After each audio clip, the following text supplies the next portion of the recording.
Less than 2 hours before 50% tariffs were set to hit $20 billion of Canadian goods, Trump blinked first. He paused the tariffs, announced on social media that a deal was coming together, and told reporters he'd been forced to give something up to get it.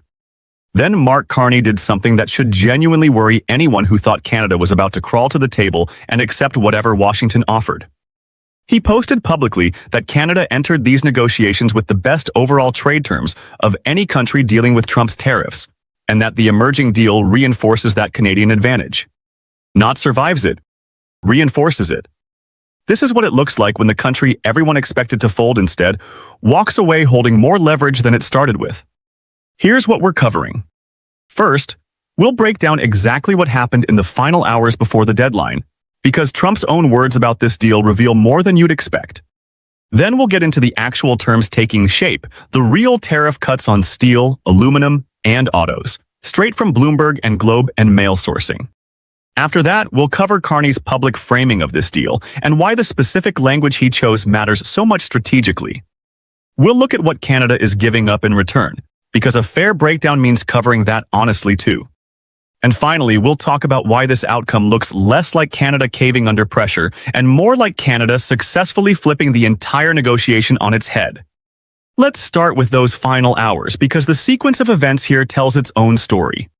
Trump had set an August 19th deadline for 50% tariffs covering roughly $20 billion in Canadian goods, everything from dairy and electronics to lumber, furniture, and clothing.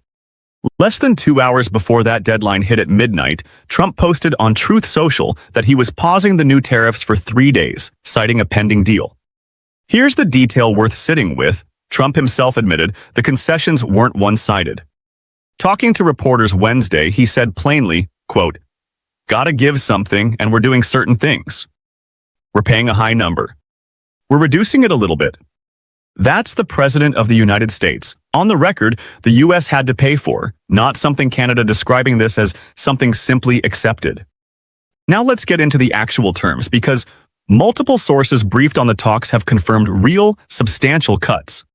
According to Bloomberg and CBC News sourcing, U.S. tariffs on Canadian steel and aluminum are being lowered from 50% down to 25%, a straight halving of the rate that's been crushing Canadian metal producers for over a year. The deal is also expected to cut Trump's tariff on Canadian-built cars and trucks from 25% down to 15%. The Globe and Mail's reporting, based on people familiar with the negotiations, described an even more detailed structure taking shape, steel facing tariffs in the 10 to 15% range and aluminum a single-digit tariff within a set quota, with both metals still facing higher rates outside that quota. Certain steel and aluminum derivative products, including agricultural machinery and HVAC equipment, would see tariffs drop from 25% to 15% as well. Every one of these numbers represents a real, meaningful reduction from where things stood just days ago, not a symbolic gesture dressed up as a win. Here's where Carney's response becomes the real centerpiece of this story. In his initial statement Tuesday night, he was notably measured, saying substantial progress had been made, but important work remained. That's standard, cautious, diplomatic language. But by Wednesday, once the outlines of the deal became clearer, his tone shifted noticeably. He posted publicly that Canada had entered these discussions with the best overall trade terms, and that the agreement taking shape reinforces that Canadian advantage, securing the best terms in each of Canada's most important strategic sectors and providing greater certainty about the future trading relationship. Think about the strategic function of that specific framing. Carney isn't just announcing relief from tariffs. He's explicitly positioning Canada as the country that came out of this entire year-long ordeal in a stronger comparative position than every other nation currently negotiating, with the Trump U.S. Trade Representative Jamieson Greer even echoed part of that sentiment himself, telling reporters, quote, "We certainly, I think, have eliminated some of the irritants that we've had in the past year." To be genuinely fair here, this deal isn't a clean, one-sided Canadian victory, and pretending otherwise would be dishonest. According to the Globe and Mail, Canada is conceding to a long list of American demands as part of this package, including on alcohol, dairy, and government procurement.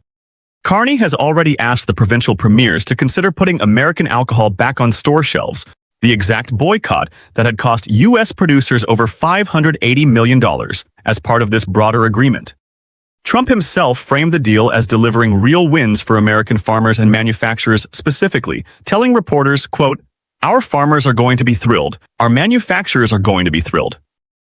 As of Wednesday afternoon, final terms were still being worked out, with officials debating exclusions, derivative product categories, and protections for American aluminum manufacturers, meaning this isn't fully locked in yet, and could still shift before it's formally signed. But here's why calling this a flip rather than a cave is the more accurate read of what actually happened. 12 months ago, Canada was staring down tariffs with essentially no leverage narrative to speak from, absorbing hit after hit while Washington set every deadline unilaterally. Compare that to this moment. Tariffs cut in half on steel and aluminum, auto tariffs cut by 40%, Trump himself publicly admitting the U.S. had to give something up, and Canada's own Prime Minister confidently telling the public this positions the country better than its peers, not worse.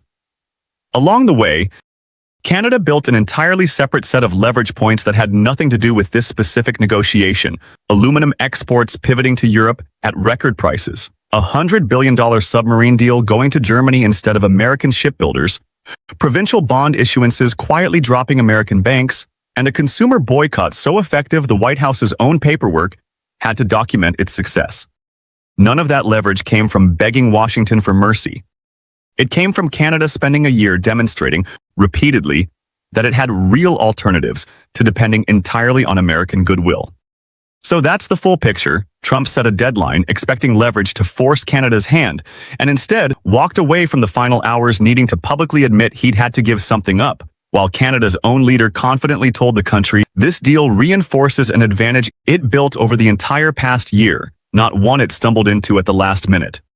There's a broader lesson in how this specific moment unfolded that's worth remembering going forward. Deadlines set unilaterally by one side of a negotiation are designed to create panic on the other side. That's the entire point of an ultimatum. What actually happened here is closer to the opposite. Canadian officials, including Chief Negotiator Janice Charette, had spent the preceding weeks calmly warning Washington that crossing this exact deadline risked collapsing the talks entirely rather than forcing capitulation. Trump pausing the tariffs less than 2 hours before they hit, rather than letting them land and negotiating from there, suggests that warning landed. A deadline that gets extended at the 11th hour by the side that set it isn't really functioning as leverage anymore. It's functioning as an admission that the other side's resistance was taken seriously. If you found this breakdown useful, hit like and subscribe, and let me know in the comments, do you think this deal holds once the final details get locked in, or does it still fall apart before it's actually signed? Less than 2 hours before 50% tariffs were set to hit $20 billion of Canadian goods, Trump blinked first. He paused the tariffs, announced on social media that a deal was